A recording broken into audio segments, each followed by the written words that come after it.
দেশের জনগণকে ভালোবাসি, কাজে প্রত্যেকের কথা চিন্তা করে আমরা চাবো যতগুলি রাজনৈতিক দল আছে আমাদের মত পার্থক্য ভুলে, আমাদের আদর্শিক দিক দিয়ে হয়তো আমরা আলাদা, কিন্তু দেশের স্বার্থে আমাদের এই ঐক্যটা ধরে রাখতেই হবে। এই আওয়ামী শাসন আমলে যারা ছিল নিজ নিজ পদে বহাল আছে, এখন বলতে আমি দেখছি না যে কাউকে চেক করা হয়েছে বা কাউকে চাকরি থেকে বহিষ্কার করা হয়েছে। আমি জানি না হাবিব ভাই আমার সাথে একমত হবেন কিনা, তারা কিন্তু এখনো ঠিক যার যার জায়গায় বসে আছে, কে মনে করে যে ওটাই সত্যি। এই যে বললেন সেনাবাহিনী সরকার মুখোমুখি, কে বলেছে এই কথা? কি জন্য হবে? এটা একটা অংশ, দেশের একটা অংশ সেনাবাহিনী। তারপরে বলেছে কি প্রফেসর ইউনূস চাপে, অন্তর্বর্তীকালীন সরকার চাপে থাকবে, এটা স্বাভাবিক, চাপে থাকবেই। ক্ষমতাটা কার কাছে হস্তান্তর করবেন, কাজে একটা ইলেকশন হতে হবে। উত্তরটা আমার মনে হয় খুব সুন্দরভাবে আমাদের ছোট ভাই দিয়েছে। কি ইলেকশন হবে সেটাও তো আমরা মানে স্পষ্ট না, যেহেতু রোডম্যাপ দেয়নি। না না, এখানে অন্তর্বর্তীকালীন সরকারের যে দায়িত্বটা, প্রধান ইলেকশনটাই হবে হচ্ছে জাতীয় সংসদ নির্বাচন। এখানে অন্য কোনো ইলেকশনটা আলোচনার মধ্যে আসাই উচিত না। কেন উচিত না?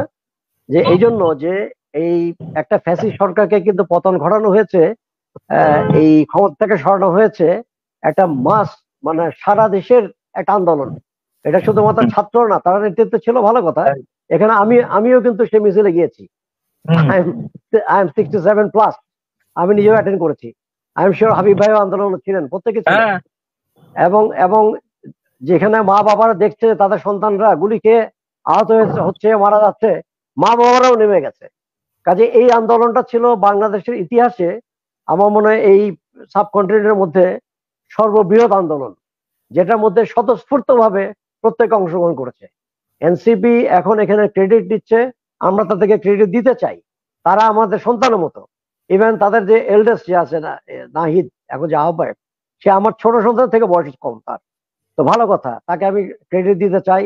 তারা যথেষ্ট রিস্ক নিয়ে কাজ করেছে, তাদেরকে ডিবি অফিসে নিয়ে বসিয়ে রেখেছে, তাদেরকে অনেক ভয় ভীতিও দেখানো হয়েছে। যাই হোক, তারা তাদের সেই সম্মানটা পেয়েছে, কিন্তু সেই সম্মানটা পেয়ে যেন অন্যকে অসম্মান না করে। আমরা চাই প্রথম জিনিস জাতীয় ঐক্য।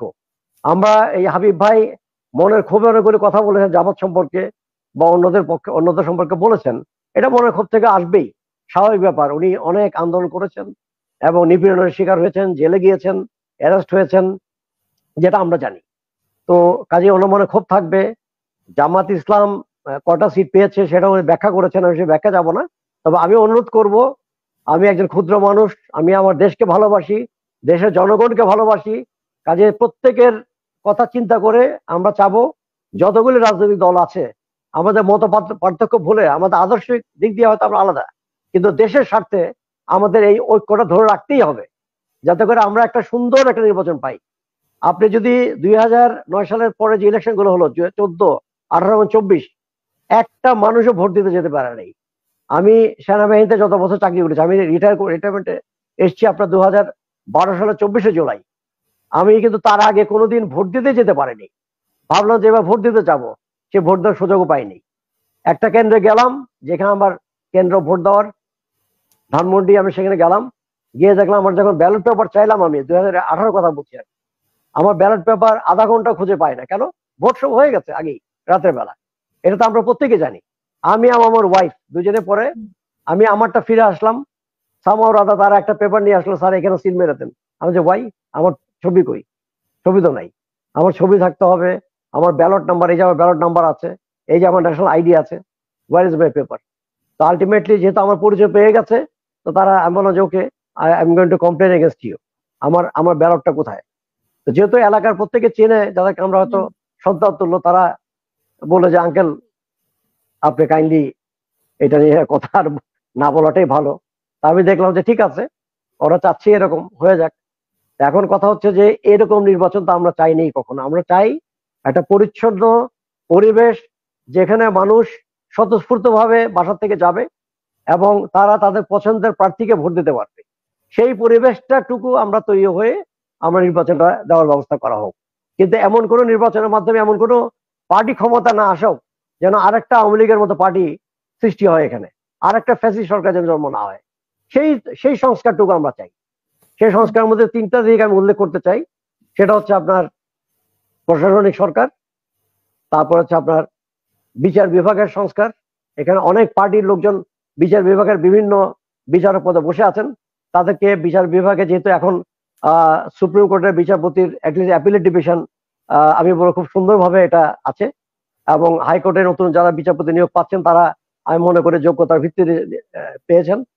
সেখান থেকে তারা নিজস্ব উদ্যোগে ভালো বিচারক ওনারা রাখবেন, এবং যারা দলীয়ভাবে নিয়োগ পেয়েছেন তারা আয়দা স্বইচ্ছায় অথবা তাদেরকে বের করে তাদেরকে তারা কিভাবে কি করবেন, যেহেতু বিচার বিভাগ নিয়ে আমি কথা বলতে চাই না, ওনারা ভালো বুঝেন যে দলীয় নিয়োগপ্রাপ্ত সকল কারোই বিচার বিভাগে থাকা উচিত নয়।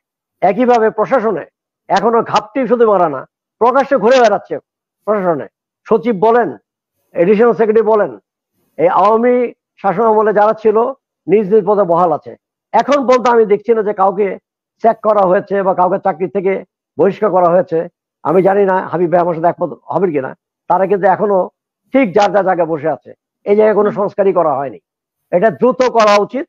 আর বিশেষ করে ইলেকশন কমিশনে 1/11 পরে যেটা আওয়ামী লীগকে আরো কঠিন করে দিয়েছে, যে কি নতুন কোনো পার্টি যদি এখানে আত্মপ্রকাশ করে, তারা কি করলো, 115 উপজেলা আপনার অফিস থাকতে হবে, এবং সে জায়গায় আপনার কমিটি থাকতে হবে, সে জায়গায় আপনার ফাংশনাল অফিস থাকতে হবে, 22টা জেলার মধ্যে আপনার অফিস থাকতে হবে, কমিটি থাকতে হবে। ভালো কথা, আমি এখন নাম নিতে পারবো অ্যাটলিস্ট কি বলবো, এই 54টা ইয়ার মধ্যে 48টা দলের মধ্যে এক বিএনপি, আওয়ামী লীগ, জাতীয় পার্টি আর জামাত ছাড়া এই কটা, আমি যে কটা বলবো 115টা উপজেলা এবং 22টা, আমরা বলবো,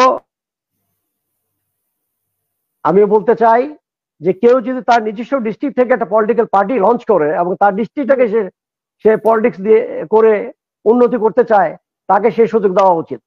কাজে এই নিয়মটা আগে ছিল না। হ্যাঁ, নির্বাচন কমিশনের রেজিস্ট্রেশন অবশ্যই করতে হবে তাকে, কিন্তু এত শর্ত দিয়ে মাত্র কয়েকটা পার্টিকে ক্ষমতা রাখার জন্য অন্য কোনো পার্টিকে যদি এখন এই অফিস করতে হয়, তাকে আপনার কিন্তু ব্ল্যাক মানির সাহায্য নিতে হবে, বা যাদের কাছে টাকা আছে সে টাকা যেভাবে টাকা জোগাড় করে আপনার অফিস চালাতে হবে। কারণ এখন স্বতঃস্ফূর্ত ভাবে ভালো মানুষকে আসার সুযোগ করে যদি দেওয়া না হয়, তাহলে সেই আপনার সন্ত্রাসী, কালো টাকার মালিক, কালো বাজারি যারা করেন, তারাই কিন্তু আবার ক্ষমতায় আসবে। কারণ তাদের কাছে টাকা আছে, তাদের কাছে মাসলম্যান আছে, তাদের কাছে সন্ত্রাস বাহিনী আছে, তারাই আসবে। ভালো মানুষকে সুযোগ করতে দেওয়ার জন্য আমি মনে করি এই সমস্ত এই নির্বাচন কমিশনের যে শর্তগুলো আছে এগুলোকে শিথিল করে দিয়ে ভালো মানুষকে নির্বাচন করতে দেওয়া আসা উচিত। থার্ড হচ্ছে যে আপনার এই যে আমি যেটা বললাম যে আমাদের প্রত্যেকের অভ্যাসই হলো যে আমরা অন্যকে দোষারোপ করি, আমাদের অন্যের মতকে আমরা বেসিক্যালি ভালোভাবে নিতে পারি না। এটার কারণও আছে, কারণ যারা অত্যাচারিত হয়েছে, যারা আপনার বিভিন্ন টর্চার সেলে টর্চার্ড হয়েছেন, তাদের মনে এই ক্ষোভটা থাকবেই। কাজে এটা আশা করা যে তারা এই কথাগুলো বলবেন, কিন্তু আমি তাদেরকে রিকোয়েস্ট করব যে তারা একটু অন্যের মতটাকে সহজভাবে নিবেন, নিয়ে নিজে অন্যভাবে বক্তব্য পেশ করবেন, যাতে করে কারো মনে আঘাত না লাগে। কারণ আমাদের এখন এই মুহূর্তে এমন ভাবে ঐক্য ধরে রাখতে হবে, কারণ আমাদেরকে মাথায় রাখতে হবে যে আমাদের পাশে একটা বিরাট প্রতিবেশী আছে যারা 24 ঘন্টাই আমাদের পিছিয়ে লেগে আছে, এবং যেভাবে রিউমার তারা ছড়াচ্ছে, ওই যে আমি যেটা প্রথম বক্তব্য রাখলাম, রিউমারটাকে মানুষ বিশ্বাস করছে। আপনারা আমার কথা যে 100% সত্যি, এটা তাদেরকে এখন তারা বিশ্বাস করতে কষ্ট হয় তাদের, তারা রিউমারটাকে মনে করে যে ওটাই সত্যি। এই যে বললেন সেনাবাহিনী সরকার মুখোমুখি, কে বলেছে এই কথা? কি জন্য হবে? এটা একটা অংশ, দেশের একটা অংশ সেনাবাহিনী। তারপরে বলা হচ্ছে কি প্রফেসর ইউনূস চাপে, অন্তর্বর্তীকালীন সরকার চাপে থাকবে, এটা স্বাভাবিক, চাপে থাকবেই। কাজকর্ম করতে গেলে ভুল হবে তাদের, সে ভুলটাকে আমরা শুধরিয়ে দেওয়ার চেষ্টা করবো সবাই মিলে। দেশ এবং জাতি, রাষ্ট্রের কল্যাণের জন্য, মানুষের কল্যাণের জন্য, দেশের ভালোর জন্য আমরা এই সরকারকে আমরা সমর্থন দিয়ে যাব, এবং আমরা চাবো একটা সুষ্ঠু নির্বাচনের ব্যবস্থা তারা করবেন, এবং সংস্কারটা তারা নির্বাচন কমিশনের সংস্কার করবেন, প্রশাসনিক সংস্কার করবেন, বিচার বিভাগের সংস্কার করবেন, এবং যে সমস্ত সংস্কার কমিশন ইতিমধ্যে রিপোর্ট জমা দিয়েছে, এটা আর দেরি না করে আমি মনে করি এটা প্রকাশ করে দেওয়া উচিত, এবং সেখান থেকে জনগণের ম্যান্ডেট নিয়ে সেটাকে স্থায়ী একটা আকার ধারণ করবে, এই স্থায়ী আকারে একটা প্রাতিষ্ঠানিক রূপ দিবেন। এবং আমি মনে করি বাকি, যেহেতু এটা একটা চলমান প্রক্রিয়া, সংস্কার, এটা নির্বাচিত সরকার পরবর্তী যারাই আসবেন তারা বাকি সংস্কারগুলো তারা করবেন। সেই ওয়াদাটুক বরং গব্বে তারা তারা একসাথে বসে তারা বরং এই সরকার তাদের কাছে একটা ওয়াদা বা একটা এমওইউ বা মেমোরেন্ডাম আন্ডারস্ট্যান্ডিং বা একটা এগ্রিমেন্ট করতে পারে যে আপনারা এই সংস্কারগুলো করবেন, ওয়াদাবদ্ধ হন এবং সেটাকে জাতির সামনে তুলে ধরবে যে বিএনপি এই ওয়াদা করেছে, জামাত এটা করেছে, জাতীয় পার্টি এটা করেছে, বা আরো অন্যান্য যারা ছোটখাটো রাজনৈতিক দল আছে প্রত্যেকের কাছ থেকে সেই ওয়াদাটা নিয়ে আমি মনে করি যারাই ইলেক্টেড হবেন, যাদেরকেই সরকারে বসানো হবে, তারা তারা যেন সেই জিনিসটা এসেই বলতে হবে যে আমরা আগামী 1 বছরের মধ্যে এই সংস্কারগুলো আমরা সম্পন্ন করব এবং আমরা এটাকে এমন পর্যায়ে নিয়ে যাব যাতে করে এই দেশে আর কোনোদিন ফ্যাসিস্টের জন্ম না হয়।